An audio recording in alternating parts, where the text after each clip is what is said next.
রমজান মাস ইবাদত ও আত্মশুদ্ধির সময়, তবে অসুস্থতা বা জরুরি প্রয়োজনে অনেক সময় আমাদের চিকিৎসার সম্মুখীন হতে হয়।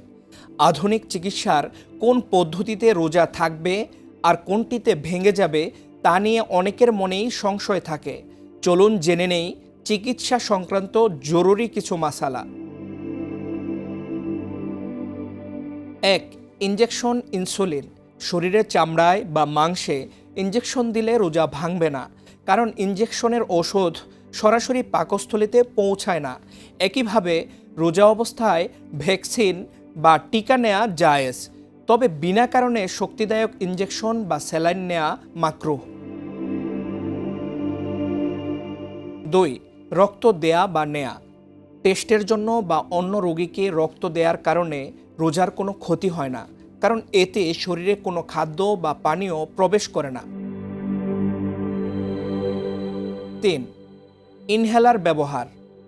শ্বাসকষ্টের রোগীরা ইনহেলার ব্যবহার করলে রোজা ভেঙে যাবে, কারণ এর উপাদান সরাসরি ফুসফুস বা পেটে প্রবেশ করে। তবে অসুস্থতা তীব্র হলে ইনহেলার ব্যবহার করা যাবে এবং পরে সেই রোজা কাজা করতে হবে।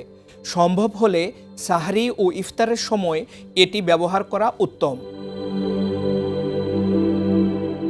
4. এন্ডোস্কোপি। যদি এন্ডোস্কোপির নলে ওষুধ বা পানি লাগানো থাকে তবে রোজা ভেঙে যাবে। কোনো কিছু লাগানো না থাকলে রোজা ভাঙবে না, তবে এ জাতীয় পরীক্ষা রাতে করাই নিরাপদ।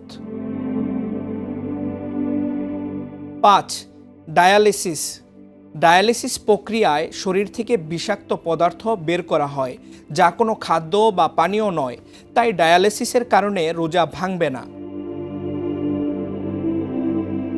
মহান আল্লাহ আমাদের সঠিকভাবে রোজা রাখার তৌফিক দান করুন এবং অসুস্থদের সুস্থতা দান করুন। আমিন।